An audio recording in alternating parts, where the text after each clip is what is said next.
Forced to work from home by your employer? Laid off or feeling depressed at home? Do you want to make money working from anywhere? We'll show you how to do it from your couch. It's time for another episode of the Work From Home Show. Coming to you from their homes in Austin, Texas and Tampa, Florida, here are your hosts, Adam and Naresh. Homies, homegirls, home trans, homeboys, homies all around the world, thanks for tuning in to another episode of the Work From Home Show. I'm Naresh Vissa, as always, with Adam Schrader up in the house. Or in the house. In his house. In-house I'm in my studio. House in Tampa, Florida. I'm in a bedroom. I'm recording in a bedroom.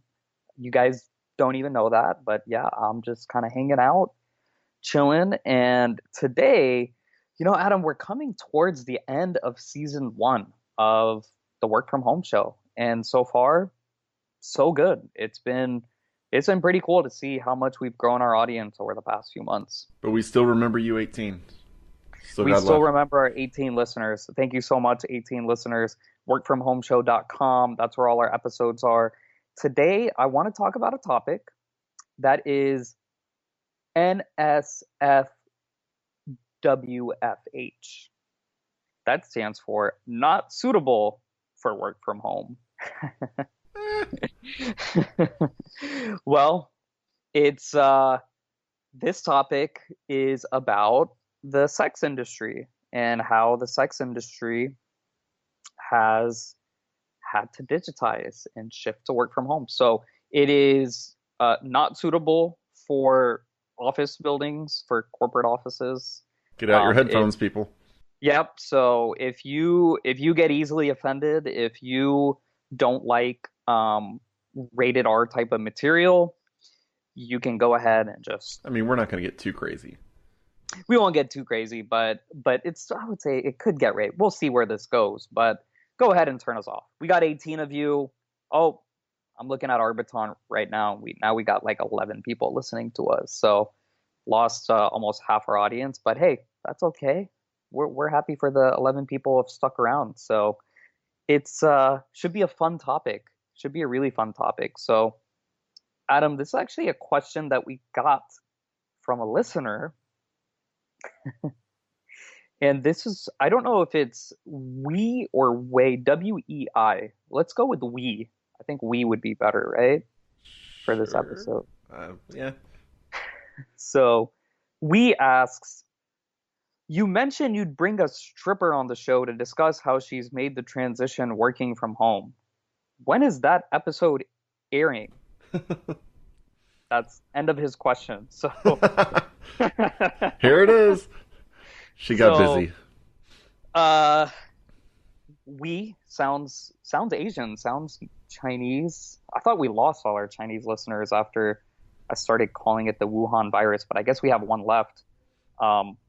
We just kind of sticking around. But speaking of why I thought we lost those listeners, when we did that one episode on Instacart and DoorDash and all those like apps that can help you eat from home, I shared some special links on air, which Adam you had to end up editing those out. Yep. This was episode 5. So it was early in our career. It was early in the season, and you had to end up editing those out. It was so strange, Adam, because I created those links to say on air, and like literally within 5 minutes of our recording being done, those links, they didn't become inactive. They started forwarding. Instead of forwarding to like DoorDash or Instacart or whatever, they started going to like these Chinese communist propaganda sites.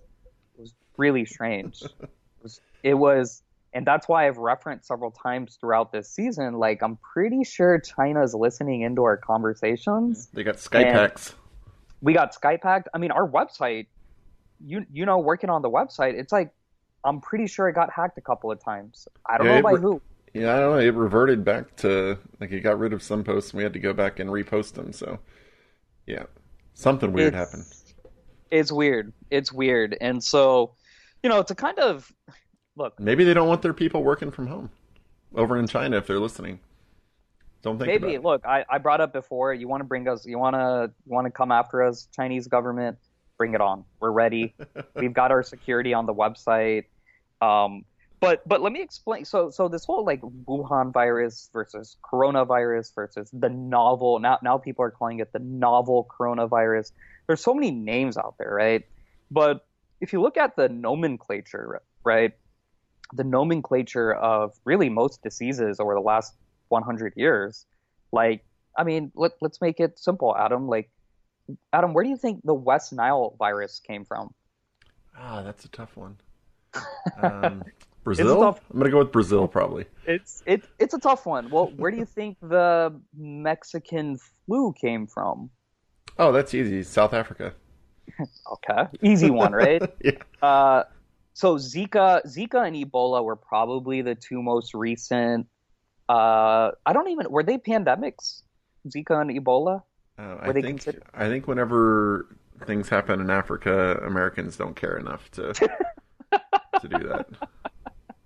Well, Zika is Zika. It came from the Zika forest, which is in Uganda, and then Ebola comes from the Ebola River, which is in the Congo. And how do I know this without even looking it up? I did like elementary school geography, like this geography bee, and there's just a bunch of random stuff that I know about geography thanks to my fourth grade geography bee education.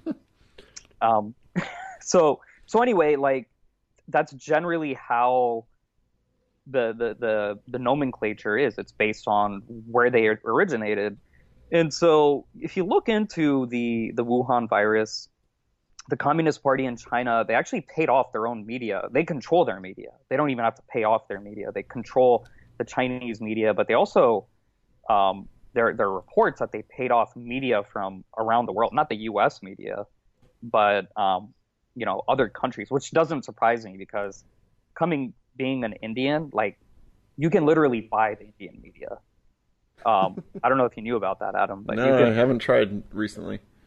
Yeah, you could actually. It's not that expensive. Like you could, just pay a few $1,000s and get a front page story on the front of the Hindu newspaper or the Hindustan Times. It's that simple. All right, so how does this have to do with the SEX? Oh, it's coming. It's coming.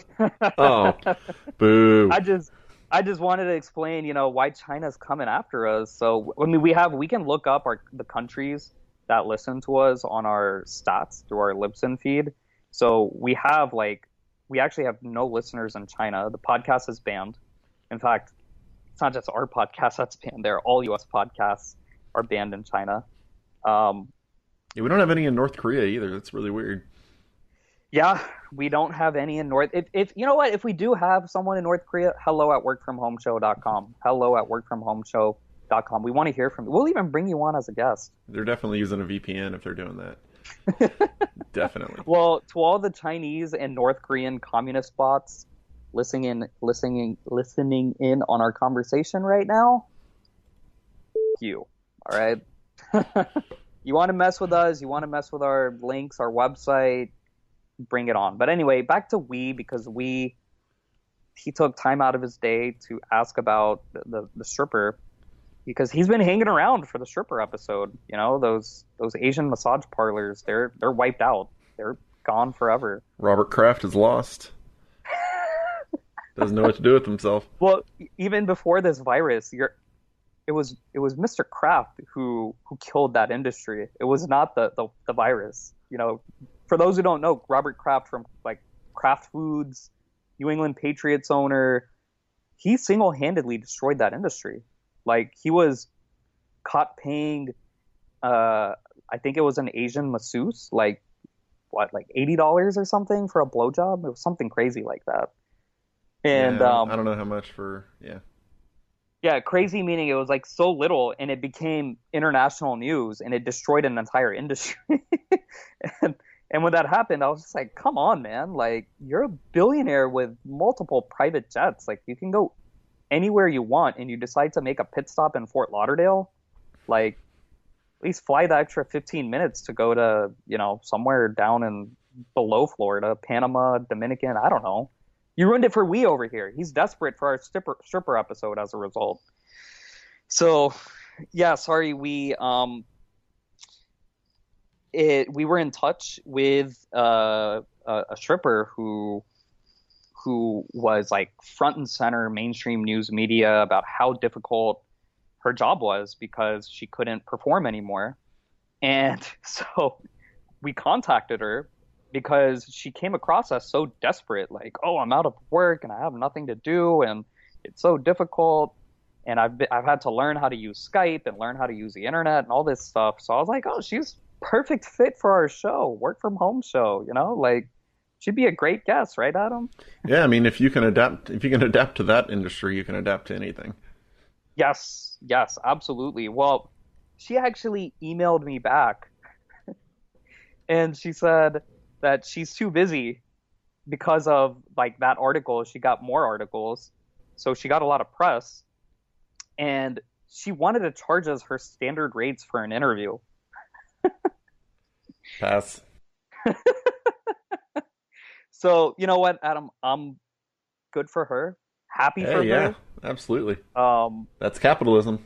That's capitalism because she got busy and she found a way to adapt. I mean, just a really, really good example. Like, there are a lot of people who their traditional jobs have been overtaken. Like, they're either lost or they've had to adapt. And look, this young lady, she adapted. Like, yeah, she was depressed and I mean, maybe it was a big farce. Like, maybe she just wanted the publicity and she knew it would help her business, but good for her for doing that, you know?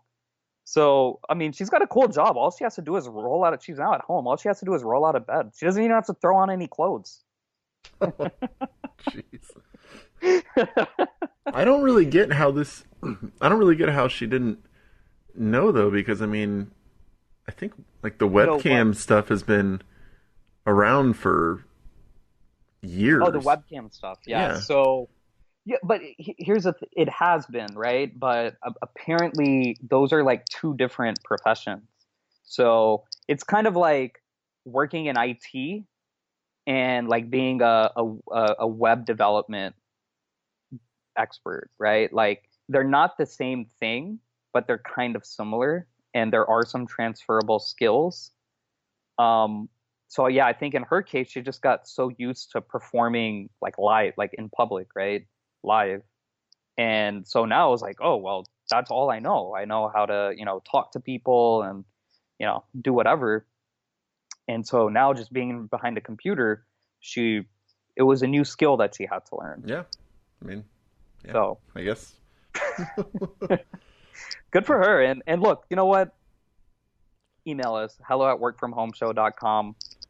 We'll pay the fee. If we get enough listeners who say, hey, you know what? Bring her on. We'll chip in $1 or $2.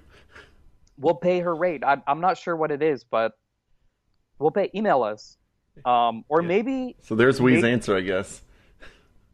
Yeah. Well, or maybe you're a different, maybe you're a sex worker listening to our show. Like, you found us somehow and you want to come on our show and talk about how you've made the transition. Reach out to us. hello@workfromhomeshow.com. We'll simulcast audio and video. We haven't done audio and video yet. We might as well do it live on Zoom, right, Adam? First 100 people get in. Post a video on YouTube. They'll probably take it down, YouTube and Google, but it's last time I went to a titty bar, it's been a while, many, many years. It's funny because I remember, and this is all relevant to the economy, but a stripper was explaining strippernomics to me, and it's actually interesting. They're like independent contractors, most of these women, and yeah, I doubt they're getting W-2 in healthcare. I don't see that happening. In some countries, it's considered a government job, apparently. Like, that's what I heard.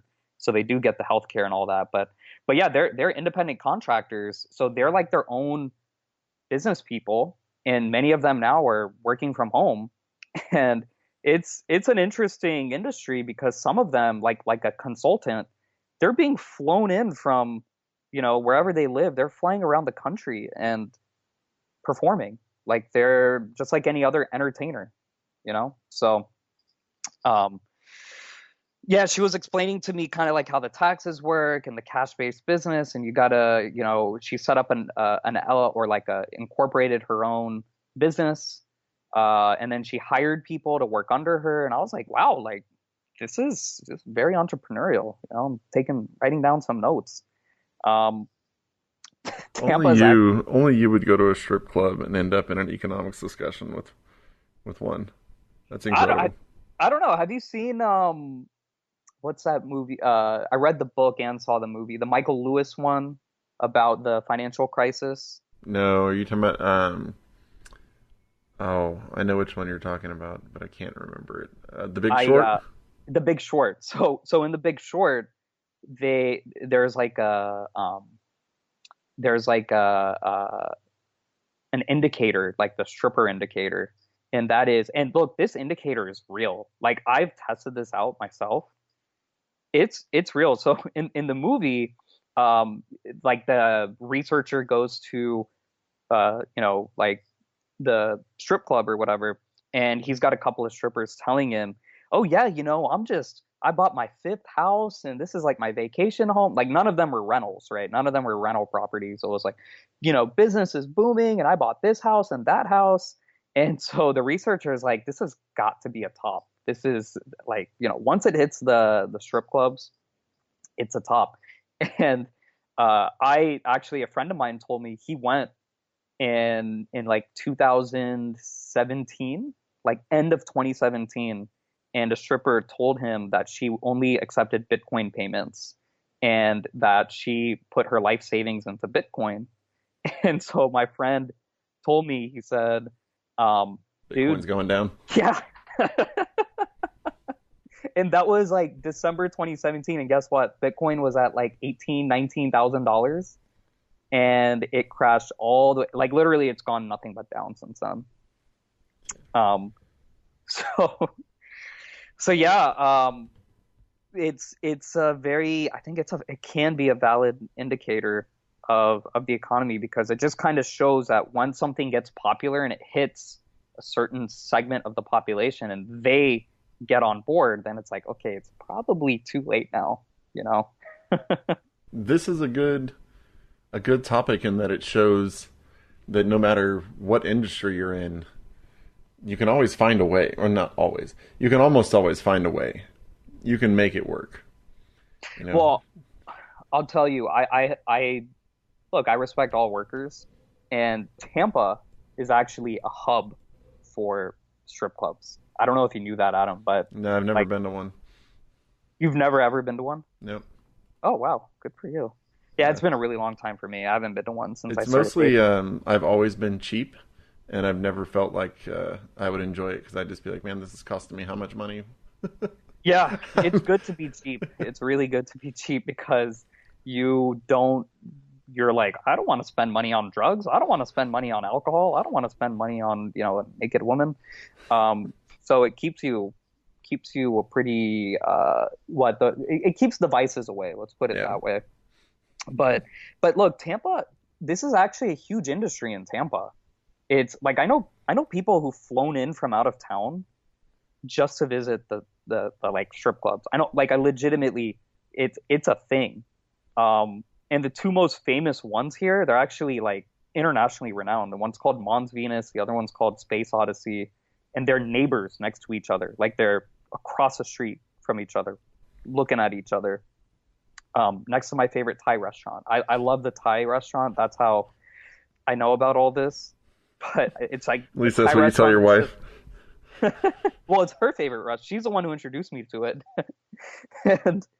And so prime location for that restaurant. Whenever they opened up like 30 years ago, good for them. Like they get so much business from people just going next door, right? And then they get hungry after their entertainment. They're like, oh, let's go get some Thai food. But it kind of reminds me of when in Vegas, we took a trip to Vegas like right after we got married, and we went to eat dinner at this Mexican restaurant, and the Mexican restaurant was like, oh yeah, we'll pick you up in a private Tesla. Like we had this driver pick us up. I went through some promoter who I found online. It was like free, right? So we got picked up in this Tesla, took us to this Mexican restaurant. Well, it turned out the restaurant shared a building with a male strip club and a regular strip club.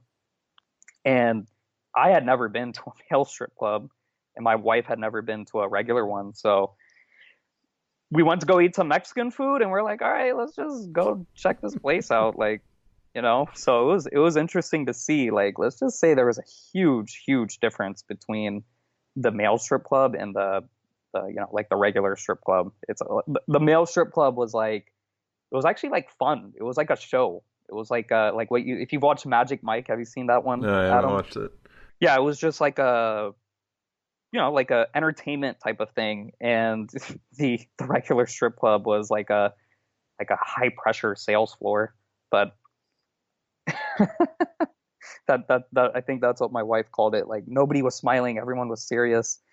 But yeah, I think our mayor's gonna love this episode because I'm doing some PR for Tampa. Like in another month, probably Tampa's gonna open back up, and Tampa tourism is probably gonna go up by 18 people. So that's how many listeners we have. But I just got another another fun fact about Tampa. So the lap dance was invented at Mons Venus in Tampa. In Tampa, that's why it's so famous. People might be wondering, oh, what's so famous about? Why is it these two? Yeah, like the owner, his name's Joe Redner. He invented the lap dance in the 80s. It was illegal. It was illegal back then, and he wanted to do it. He said, "This is what my clientele want," and he fought. Like this guy went to jail every weekend to fight for. Like he created a partner. He had this partnership with a bail bondsman, so he created this system. Yeah. I've met this guy, Joe Redner. He's like a legend here in town. I mean, he invented the lap dance, and he's a friend of my buddy who's a local. And yeah, I think my buddy gets free lap dances at his club. But he fought the county and city hall to legalize the lap dance. Like he went to jail every weekend. The strippers did too, and yeah. And so he spent hundreds of thousands of dollars. This was that's a lot of money in the 80s. Still a lot of money. It's still a lot of money, but that's like, I don't even want to do the math, but it's a crap load of money. And he fought the city and he fought the county, and he basically had like a routine where like shift one would go up, the cops would raid it, take all the girls to jail, take him to jail. The bail bondsman, knew exactly what time this was going to happen, bail them out. He would go back to the club, because there's some laws that says that once you get arrested, like you can't get arrested, like he's on bail, so he can't get arrested for the same thing again. So he'd go back, and then shift two would then come on board. Same thing would happen. They would get arrested. Shift one would come back by that point. He had this weird system so that his club would keep going. And the funny thing is, Joe Radner is gay. Like he's a gay man. He likes men. He loves it when men come to his club. So no male strippers in his establishment, though. But side note, Adam, did you know, going back to work from home, I'm sure you knew this, but the adult film industry, it almost destroyed the internet like 2 months ago. Yeah, when this whole thing started, people started working from home and decided that they didn't need to spend all their time working from home. They needed a break. You can't be working all the time in front of your computer. You need to, take a lunch break, right? So yeah, bars and clubs are shut down. And I actually spent one entire day calling my single male friends over the weekend, like on one Saturday, because I was legitimately worried about them. Like, what are you supposed to do when you're a single man during these times, right? Like, you can't hang out with your friends. You can't go to the bar. You can't go to the club. Even if you're Tindering or whatever, you can't really meet up with the person. So I gave them a call, and yeah, they were lonely. Loneliness is a major issue. Even before this virus hit, like loneliness was a problem around the world. So that kind of explains why the internet almost shut down. The amount of traffic going to Pornhub.com, I read this stat that it was like Amazon plus ESPN plus Netflix plus Twitter plus Facebook plus network television combined. Like that's how much traffic was going to these adult websites. So Priorities. priorities, man. It's we're all human beings at the end of the day. I'm in a bunch of text groups with a ton of guys, and I don't know. I'm sure people have seen weird things of what's going on. I don't know if this video was staged or it was strange, man. It was a video of the New York City subway, right? And people aren't writing it because of the virus. And the governor, that entire state has been in lockdown for quite some time. And two people were, I mean, they were like fucking on the train. And the only people around them were like homeless people sleeping on the floor. And I used to live in New York City. I've been on the train at like 3 a.m. in the morning on like a Tuesday or Wednesday, and it is still pretty not packed, but there are people there. There was no one on this subway. I would have never imagined ever seeing New York City like this, ever, where the subway is just completely there. Do you see what you unleashed on our listeners by asking that question? We unleashed all of this. All of this on the people because you asked when the stripper was coming. Yeah. We learned more about Tampa Bay strip clubs than you ever thought you would. Yeah, well, he's hanging around, man. He probably didn't even like our show. He's like, I'm waiting for that episode. Well, here it is. Sorry, man. We couldn't do any better. By the way, Adam, did you see that Kazakh bodybuilder who postponed his wedding to his sex doll fiance? Did you hear about that one? Yes, I did. Yeah, that's special. It's very special. Yeah, like Kazakhstan country, people who watched Borat know what it is. This bodybuilder from Kazakhstan, he was in love with his sex doll, and he proposed to her, and she said yes, apparently. And he planned this big wedding for them. And he like spent a lot of money. And invited his friends. Yeah. Invited his friends, family, everyone. Even she had friends too. So he invited them as well. And he postponed his wedding. He didn't cancel, he postponed it due to the virus. So, yeah, well, you want to protect your doll from the Rona, right, Adam? Something like that. Yeah, and then I also saw that there's actually like we talked about toilet paper on one episode. There's also a condom shortage.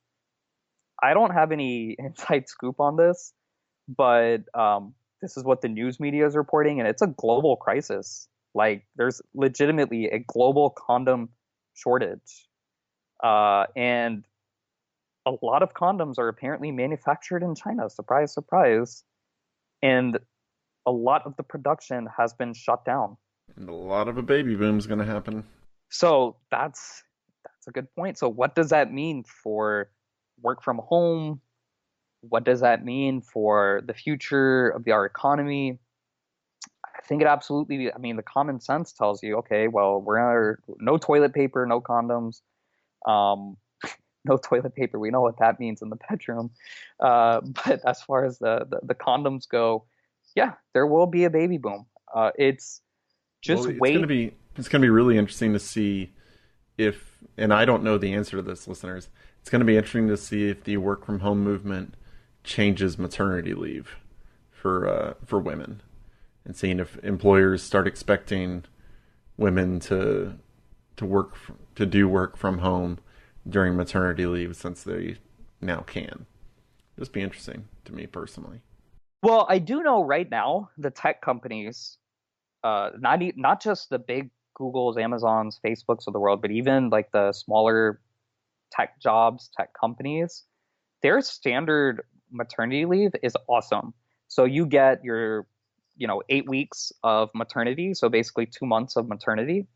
And then on top of that, you get it varies by company, right? But a friend of mine, she got an additional 4 months of work from home. So it was basically like 2 months of doing no work. And then after that, she could work from home. And as you and I already established, like they were only working maybe 3 hours a day max, right? For 4 additional months. So 6 months of like paid maternity. And then after the 6 months, she had to go back into the office and start working in the office. But you're absolutely right that, look, everything is going to change, man. Like this virus is changing. It's changing our lives. It's changing marriages. It's changing industries. It's changing the way we have sex. It's changing the global population.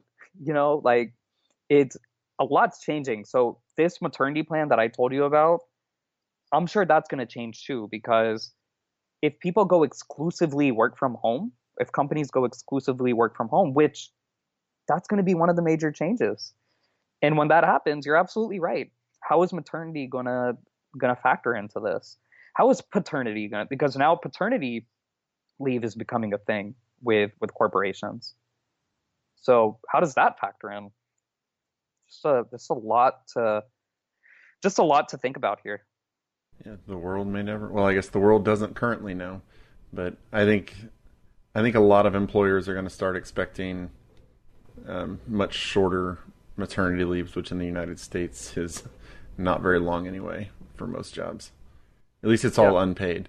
But the good part is if you have a job that doesn't take as many hours, you could potentially still get the salary as you start going back to work, but not be able to spend more time with your kid. Hopefully it'll be good for America. It's interesting times, and we're gonna keep covering all these changes, and as we move forward, like we're slowly starting to wrap up our season, Adam. It's kind of sad. Like, really enjoyed these, right? How about you? Yeah, I've talked to you more in the last 2 months than I have in a long time. Yeah, we've talked. And we're providing value at that. Yeah, than we have in the last 10 years. So that's been good. And look, listeners, we want to thank you again. You've made it this far. If you've made it this far, if we didn't offend you too much, wow, like the number of listeners that we've gotten, it's kind of not surprising. It's part of the reason why we started this show in the first place. But at the same time, it's to see it in front of your eyes and like get all these emails and Humbling. People reaching out to us and saying they like the show and they're learning so much and the guests are great and we're funny and we, they want to live lives like how we live our lives. It's just, it's inspiring, and it keeps us, it makes us keep going. And so even though season 1 is going to be ending soon, look, we're going to come out with season 2 in 2021. So we're not disappearing. The website's not disappearing. Our podcast's not disappearing. We're always available for you. And so always reach out. hello@workfromhomeshow.com. If you have any suggestions, questions, anything at all. Yeah, you send us enough questions, we might throw in a little bonus episode between seasons. We could. We absolutely will. And in fact, your questions are going to be what drives us to do the episodes, because we've legitimately covered like every possible topic imaginable when it comes to working from home. That we can imagine. Yeah, that we can imagine. Exactly. That we can imagine. From, the most basic questions on how to transition working from home, how to work from home, how to deal with kids when you're at home, to watching Tiger King at home, to the sex industry shifting to home-based businesses, So we've covered a lot. It's pretty cool how much we've covered. Our guests have covered a lot, and we just want to thank you guys again for sticking around and and supporting us, being with us. Adam, any final thoughts about the sex industry or just anything in general? All I would say is kind of what I've said before is, however, whatever industry you're in, you've got to think about how this is going to change it. Because, I mean, your employer may or may not have told you by now, hey, you're going to start working from home, but you got to be ready for it, and you got to start figuring it out. And especially if you're running your own business, you've got to figure out, how am I going to operate in this world? Because if you don't, you're going to get left behind, and not just left behind a little bit. You're going to be like barely seeing the dust of the people ahead of you. And I would even take that a little bit further and say it's not just about you. You have to think about your kids.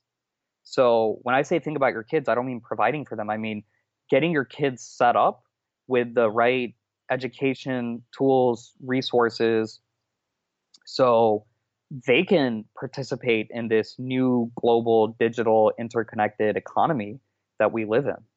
That's incredibly important as well. Good call. Good call. So on that note, until next time, listeners, keep on working from home.